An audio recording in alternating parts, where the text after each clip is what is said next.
Ford III. Yes, the third is practice director for the Employee Solutions practice at Net at Work, a business technology consultancy.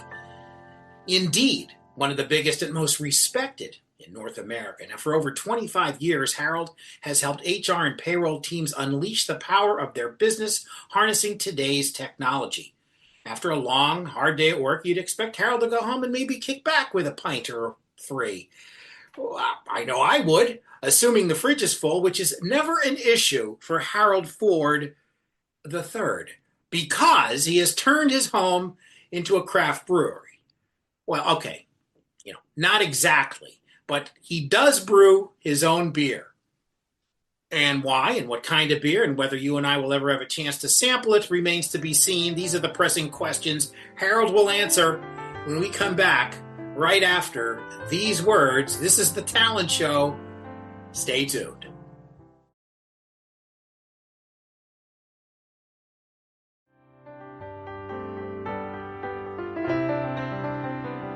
We are back on The Talent Show. My name's Tom Alexander. My guest is Harold Ford III. Harold, welcome. Thanks for having me, Tom. I'm excited to be a part of this. This is really exciting. Well, it's exciting for us too. And I got to say, right out of the gate here, I've got where is it? There it is. My Phillies, everything's backwards on these things. My Phillies shirt on. And I don't normally go team first on these kinds of podcasts, but I have to today because I learned that you are, we are aligned. We root for the same teams, the Philly teams, the Eagles, the Phillies, and so forth. So, and I think I see something in the background there. I got to say before. We are very aligned. Right back here in my, this is my office here, and this is the very first Super Bowl trophy win here for the Eagles a few years ago there in 2018. Yeah, my mother, born and raised in the wonderful city of Philadelphia. I don't live too far outside, about an hour west of Philly, but Phillies, Eagles, Flyers, Sixers, let's go. All in. All right. You are 4 for 4, man, as am I. And I'll even throw in the Union, although I don't watch a lot of soccer, or as they say everywhere else in the world, football. That's right. But yes. On board for sure. And of course, the Eagles won another Super Bowl this year, as we all know. And that was a glorious moment for all of us. So absolutely incredible. My son actually goes up to he goes to Penn State. He's a senior. He graduates here in the spring, and he has, as we all have, followed Saquon Barkley's career. Unfortunately for my wife, she's a Giants fan, so there was a little bit of turmoil between this time last year to the Super Bowl, but she continues to root for Saquon. We all root for Saquon, and he really carried the Eagles on the back all season. So that was just an incredible season. I was thrilled, absolutely thrilled. It's funny. My one line to every time I meet a Giants fan, I say one thing. I said, well, at least you're not a Cowboys fan. That's right. And what I say to Giants fans at this point is thank you. So we've all said thank you. We've said thank you for Saquon for some time now. Absolutely. Anyway, got to talk a little beer here. Sure. You have to really love beer to get into home brewing, no? I don't think so. So, I actually started because I really love to cook. I love to build recipes. I love to cook. Yes, I do love a pint. But my mom was a terrific and still is a terrific cook. My grandmother was an amazing cook, born and raised in Philly, a very Italian family. And so you can only imagine the feasts that were dinner. So, my mom taught me at an early age how to cook. And I just see it as an extension of that.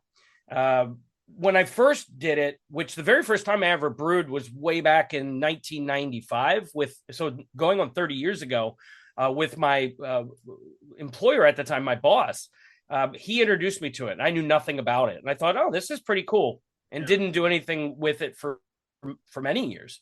But I just love the idea of any one little thing could go wrong and ruin the entire batch. So it's very scientific. It's very to the point. You have to craft those ingredients to ensure that what your outcomes are and what you're looking to do achieves that success.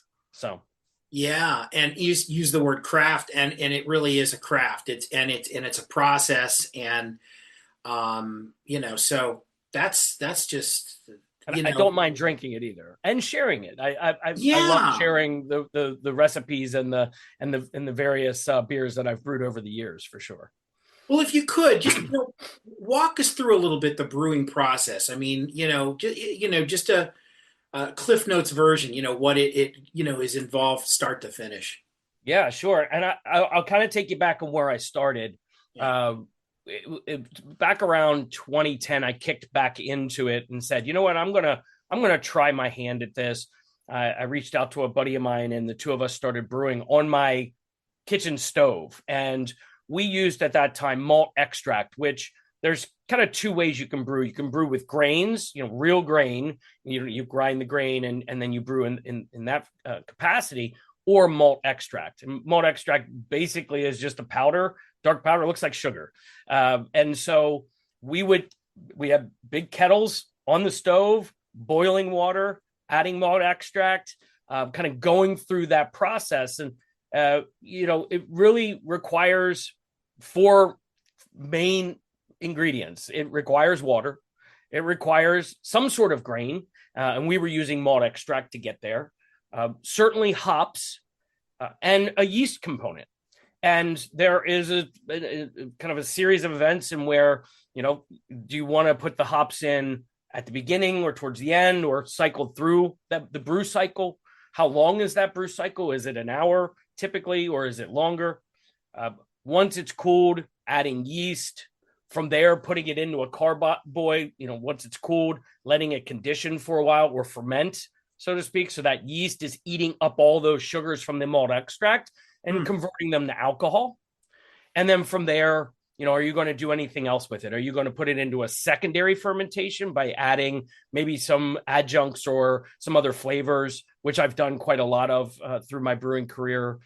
Are you going to bottle it or keg it? I typically have bottled all my beer, primarily because I like to share. So I will typically bottle 5 gallons worth, which is about 2 cases worth of beer, and then share it with friends and such. But that's really kind of at a very high level. I've actually moved and transformed into an all grain brewing cycle where I'm brewing grain. It's a much longer cycle, especially on the front end, because you got to let those grains really soak up that water and expand, as opposed to just dumping malt extract in and brewing. Right. So it does take a little longer to do that. However, the payoff is even better because you just get a much more clean, robust style beer, which is absolutely fabulous. Yeah, well, you took it through us. That was great. I mean, is there maybe one or two signature ingredients that define the Harold Ford the Third beer, or something that maybe just separates you a little bit from maybe what we're accustomed to? And by the way, we talking, lager, IP? Like what are we? Is there a general, something it falls under category?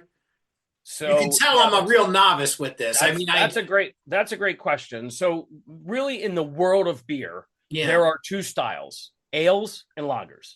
I have primarily brewed ales, and the biggest reason for that is the kind of the one, I want to get to drinking it quickly. The very first time I brewed with my boss, we finished up doing the whole thing, but putting it downstairs, and I said, oh, when are we going to drink this? He's like, well, come back in two to 3 weeks and then we'll bottle it. I said, okay. I came back, we bottled it. I said, okay, are we ready to drink it? He said, no, come back in 2 or 3 more weeks because it's got to condition and it's got to get some carbonation in there. So I'm like, oh my word, 4 or 6 weeks I got to wait for this beer to occur. Yeah. Lager takes even longer from a conditioning perspective, but also you have to regulate the temperature very specifically. It has to be cooled, it has to be chilled. Ales a little bit more lenient in its own rules and the yeast. So I typically brew ales. For that matter, the majority of breweries, your Coors, your Miller, all of these large industrial organizations all brew lagers, which I find is a more complex brew actually at the end of the day. Yeah.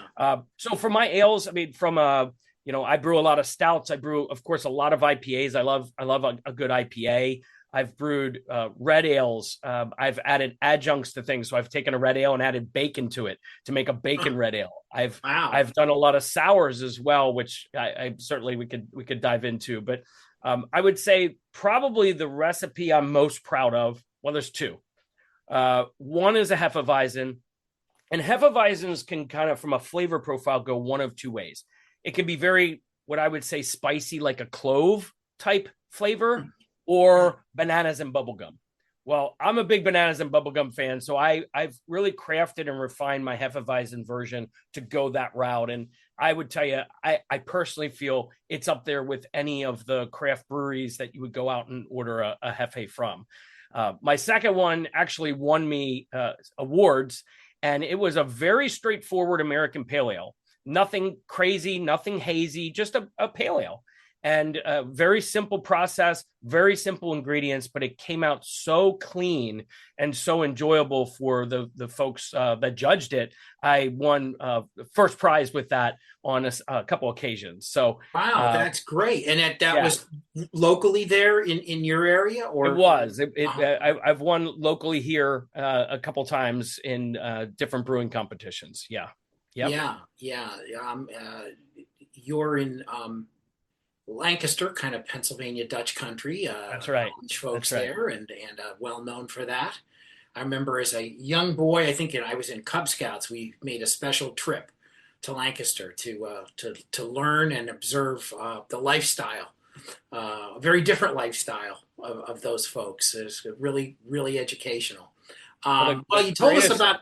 I'm sorry. The greatest, it's voted the greatest small town in the country is in Lidditz, which is North Lancaster. Yeah. And about 10 years ago, they started a brew festival, an annual brew festival. And they had all these craft breweries come in through the streets. You could go in and sample their beers. But the very first year, they had a brew competition. And that competition I won. And not only did I win from the judges, I won from, they had a audience participation where you would vote if you tried their beer. So I was there with my beer. A friend of mine made all of this swag for the beer. So we were wearing t-shirts, we had posters, we had bumper stickers, and I won the audience vote as well. So really proud of that. And that beer festival is still going strong 10 years later. I haven't submitted any beers for it in a while, but after this podcast, I'm starting to get my juices flowing of what am I might do here in the fall for that beer festival. Wow. Yeah, that's great. Wow. Well, now there you go. You spelled out some successes for us. That's terrific. Yeah. But, with every success, there are occasional, learning moments and occasional, perhaps even will go as far as saying disasters. Any memorable ones for you in the process in the early days? Yes, absolutely. And I'll have to send to you a picture so you can see the actual disaster at work. But there was always, occasional small disasters with malt extract, because you're heating up water and you're adding all this sugar and it could bubble over. And so there's been many a time my wife would come home and see the stovetop completely covered in malt extract, and it's not the easiest thing to clean up, but I always cleaned it. But years ago, I created what I was trying to brew, a triple IPA. And so you have IPA, double, and triple. And really, the different classifications is basically how high up the alcohol content is. And my triple IPA, I named H-Bomb after my first name, Harold. And it turned out to be about 13% volume. So it was a 13% beer. To get there, you have to put a whole heck of a lot of sugar in there, a whole lot of malt extract. And that's, certainly what I was doing. At the end of that, put it in the carboy, added the yeast, took it down to my basement, leave it alone, right? Well, the top of the seal of the carboy, I went down a couple days later to check on it. It had exploded to such effect that the ceiling of my basement was covered in hops. It had exploded so violently. There were hops and beer everywhere. So the hops had hops. What's that? The hops had hops. And hence H bomb was born. So Yes. it was a complete bomb. Yeah. But I did rebrew that beer and was very mindful of that potential scenario. But yeah, that was my wife was definitely not happy with that one. Well, I can understand that. I've heard some of those explosion disaster stories in my time. I don't know a lot about brewing, but I've heard that before. Our guest is Harold Ford III, right here on the Talent Show. We got a lot more to chat with Harold about. This is fascinating to me. Absolutely love it. We will be back right after these words. Stay tuned.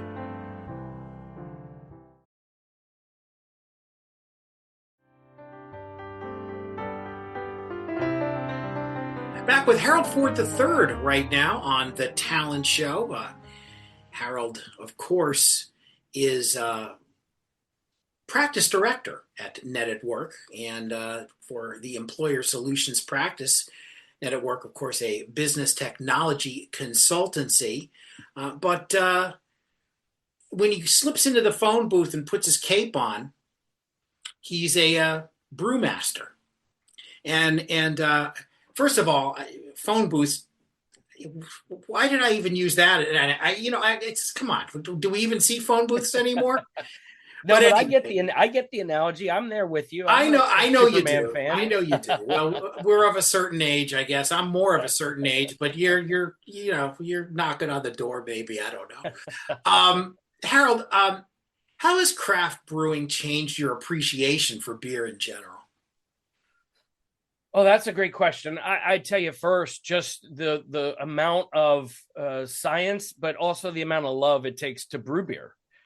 Even these large breweries like a Coors or a Miller, to get where they are today, to get there, it took a lot of experimentation, a lot of work to really refine what they were going to deliver to the public. And you look at how craft breweries in and of themselves over the last 10, 15 years have really popped up all over America.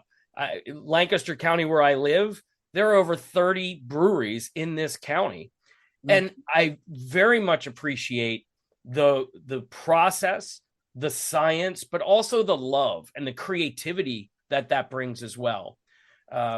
So much, in fact, I almost started a brewery, quite frankly. About 10 years ago, a friend of mine and I had brewed for a very long time.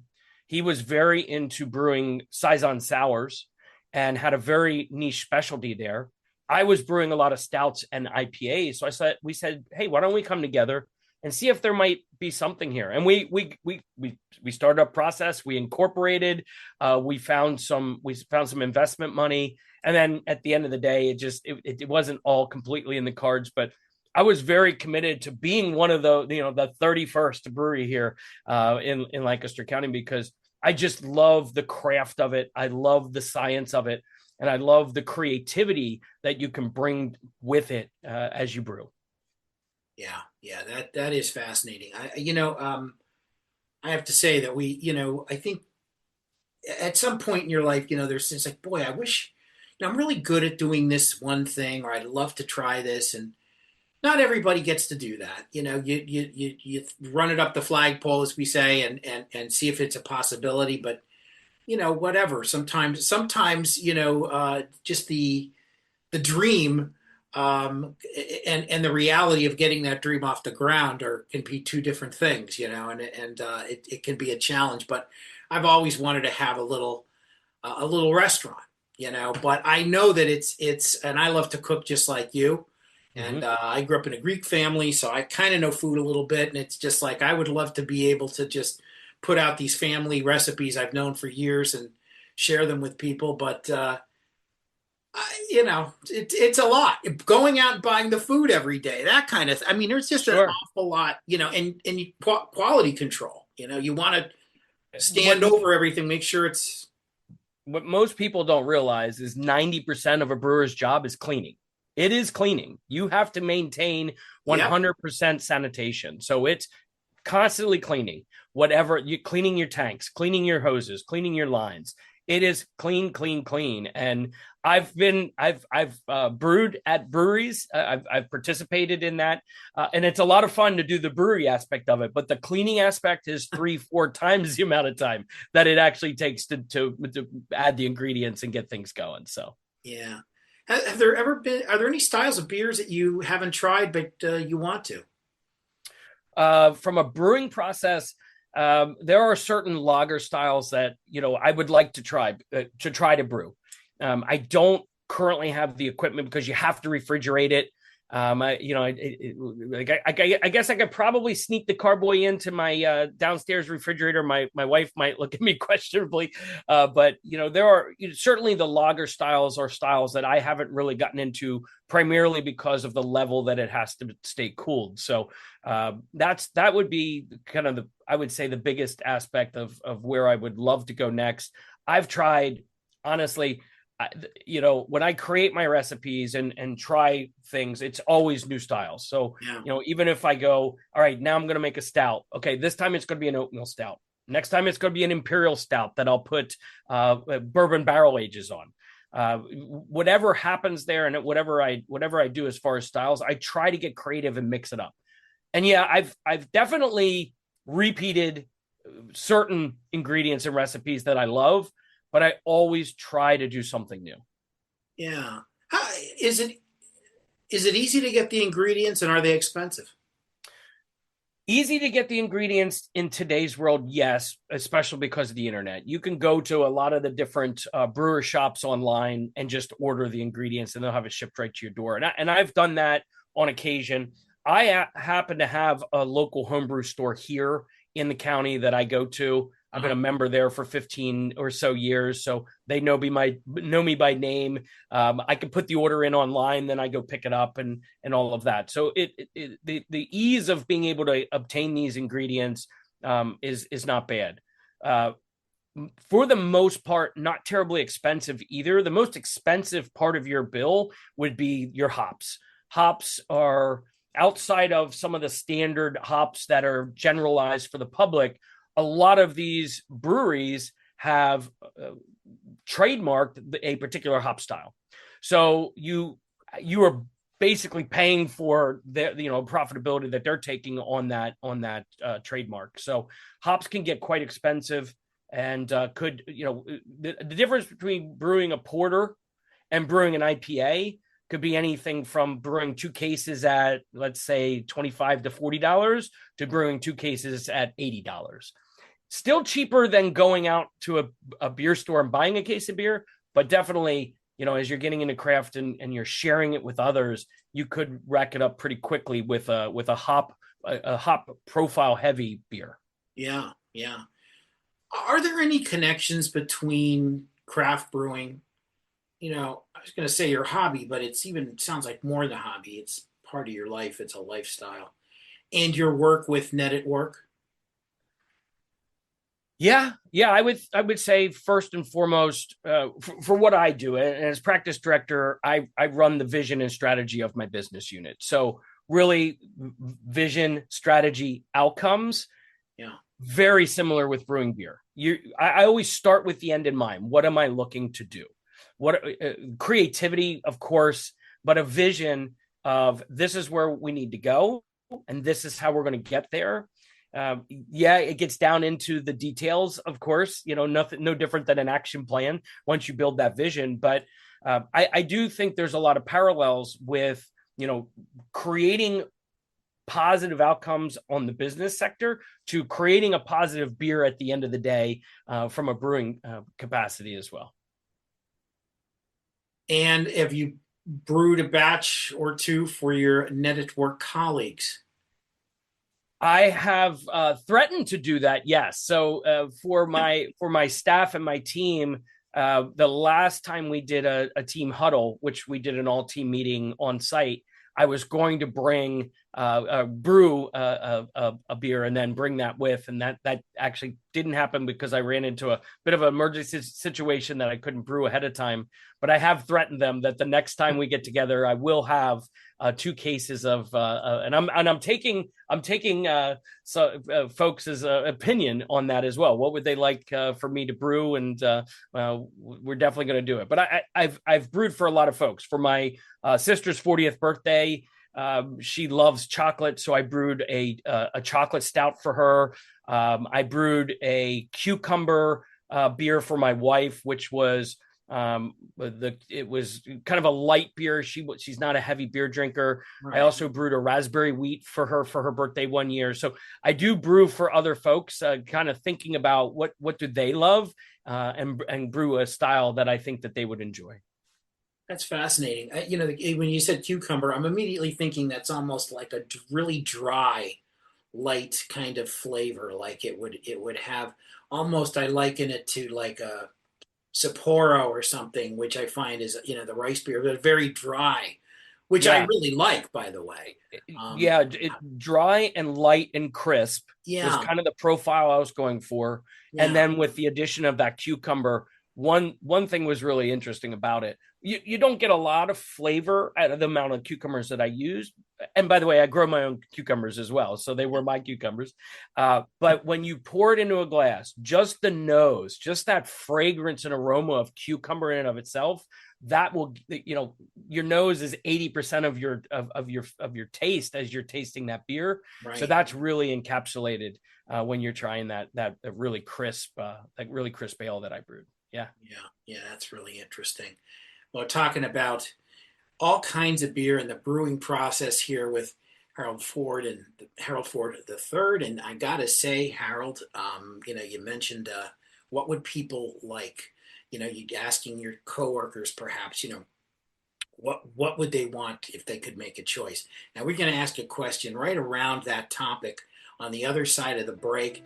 We're going to wrap things up here with Harold Ford right after these words. You're watching and listening to The Talent Show. I'm Tom Alexander. Be right back.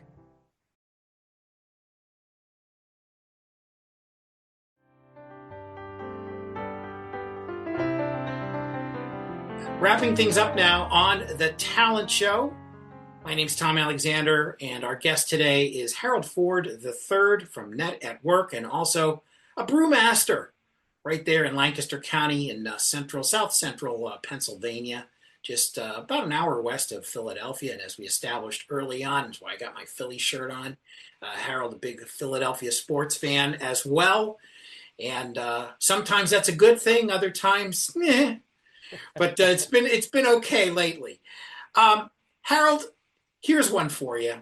If you could sit down for a beer with any figure, dead or alive, who would it be and what would you pour? Well, for me, that is an easy answer because Benjamin Franklin has one, Philly guy, two, has a lot of famous quotes about beer. Yes. So I would love to sit down with Benjamin Franklin and try to get him to try a style that just wasn't around back then. So I brew a really nice hazy IPA, a New England IPA, and really kind of establish and see how he felt about that. But another one that I brew quite often is a Berliner Weiss, which is a sour. And it's a little complicated in how that brew cycle works. But at the end of that brew cycle of that sour beer, I've typically inject it with some fruit. So sometimes it's raspberries. I've used blueberries at times.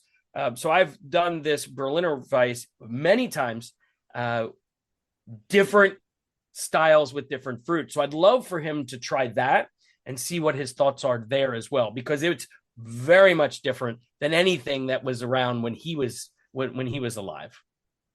Yeah, I guess the choices were not vast back in the day, and when I say back in the day, that's really back in the day. That's right. Yeah, what a Philadelphia figure. None bigger than Ben Franklin, with the possible exception of the Philly Fanatic. There you go. Harold, this has been a lot of fun. Thanks so Yeah. much for coming on and sharing your passion. If by chance folks wanted to learn more about your process, is there a place they can do it? Do you have a Facebook page, or do you have some kind of social media where people can They can watch? connect with me on LinkedIn. Certainly, I'm happy to answer any questions about it. I learned a lot from reading a lot of books, reading a lot of websites, and honestly, going out to brewers forums and having real conversations with brewers and brewmasters themselves. So, happy to share any nugget of knowledge. You see what I did there, nugget? I saw. Any nugget of knowledge I could. I'm always willing to share. But yeah, look me up, Harold Ford III on LinkedIn. Sure. Perfect. Perfect. There he is, folks. Harold Ford the third. And well, we learned a lot about beer today, which is always kind of a fun thing for sure. You're watching and listening to The Talent Show. My name's Tom Alexander. We thank you for checking us out, and we'll see you again next time. So long, everybody.